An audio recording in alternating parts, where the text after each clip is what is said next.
Okay, let's talk about the crypto market in 2025, because the third quarter, well, it changed everything. We're not just talking about prices going up and down. We're talking about a deep, fundamental rewiring of the entire industry. So we're going to break down exactly what happened and, more importantly, why it matters so much. And I mean, this was way more than just the usual volatility. We saw a new king take the crown at the top of the market, regulators finally gave us a clear rulebook, and the biggest names in finance, they started pouring in. This was a true, honest-to-goodness turning point. And to give you a sense of the scale here, the entire crypto market cap blew past $4 trillion back in July. That is just an incredible number. I mean, that's bigger than the economy of most countries. It was a massive signal that a whole new wave of confidence and capital was flooding into this space. Of course, that's the question on everyone's mind, right? You hear a number like $4 trillion and you immediately think, uh-oh, this thing's got to pop. But the story of Q3 is so much more than just hype. It's really about the solid, new foundations being built for the future.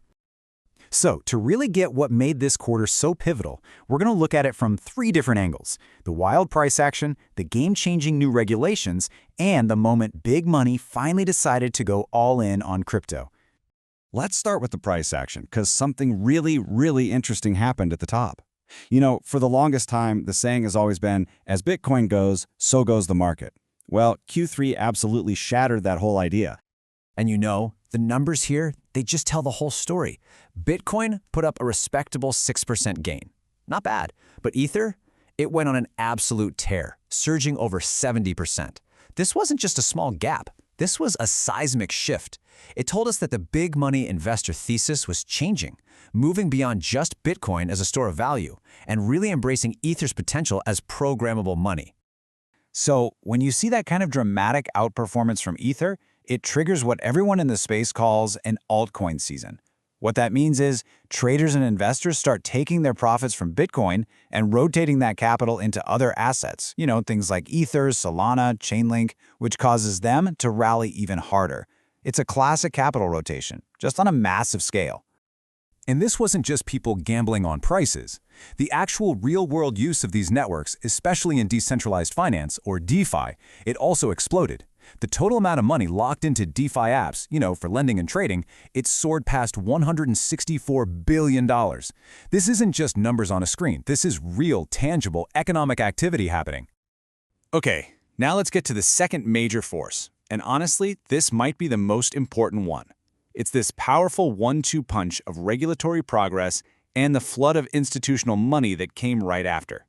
This is really where the market grew up. For years, the biggest thing holding crypto back was regulation. You had all these big institutions just sitting on the sidelines because they were operating in this legal gray zone. Well, in Q3, that ambiguity, it finally started to disappear.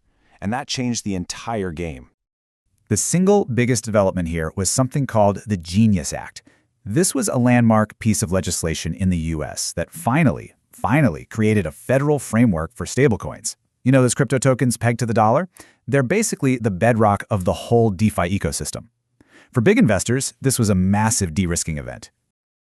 And at the very same time, the SEC, that's the Securities and Exchange Commission, they streamlined the whole approval process for crypto ETFs. They cut the review time down to just 75 days. So what's the bottom line? It suddenly got a whole lot faster and easier for the Wall Street giants to offer crypto to their millions of clients. And the result of all this new clarity? A fire hose of money.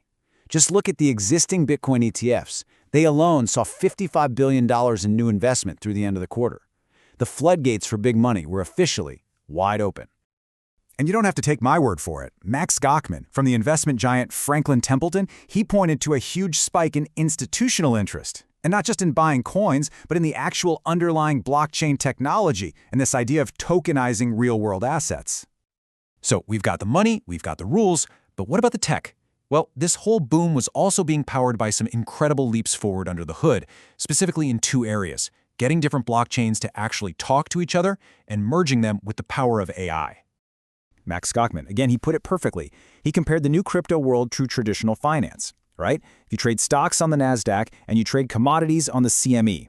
Well, the future of crypto is the same thing. You're going to pick and choose different blockchains based on what they're good at: speed, cost, liquidity. And the tech to make all of that seamless is finally here. And at the same time, we saw this groundbreaking fusion of AI and blockchain. Think about it. Before, an AI could analyze data and make decisions, but it couldn't actually do anything with money. Thanks to a new protocol from Google and Coinbase, AI agents can now communicate and transact directly with each other using stablecoins. This is a massive, massive leap forward. And look, this isn't some tiny little side project. Just look at the names backing this protocol. You've got the Ethereum Foundation, a pillar of the crypto world, right there next to traditional finance and tech giants like American Express and Salesforce. I mean, that signals a broad, mainstream commitment to this new world of AI-powered finance. So Q3 was absolutely transformative. But what's next? Let's take a look ahead to the final quarter of the year and pinpoint the key catalysts that could drive the next big move. So, what are the key signposts we should all be watching for?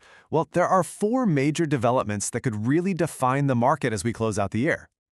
Okay, first, keep your eyes peeled for final rules from regulators like the SEC and the CFTC. Second, you should expect a whole new wave of ETFs to bring even more capital into the market. Third, Ethereum has a huge network upgrade, a hard fork called Fusaka, that's scheduled for December. It promises to make the network faster and cheaper to use.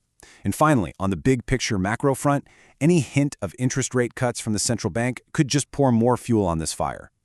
And I'll just leave you with this last thought from Max Gochman. He uses this fantastic analogy of big institutions just testing the waters. You could say that Q3 was the moment the first few brave players finally jumped in. The real question for Q4 and beyond is, now that they've shown everyone the water's fine, how many others are about to dive in right behind them?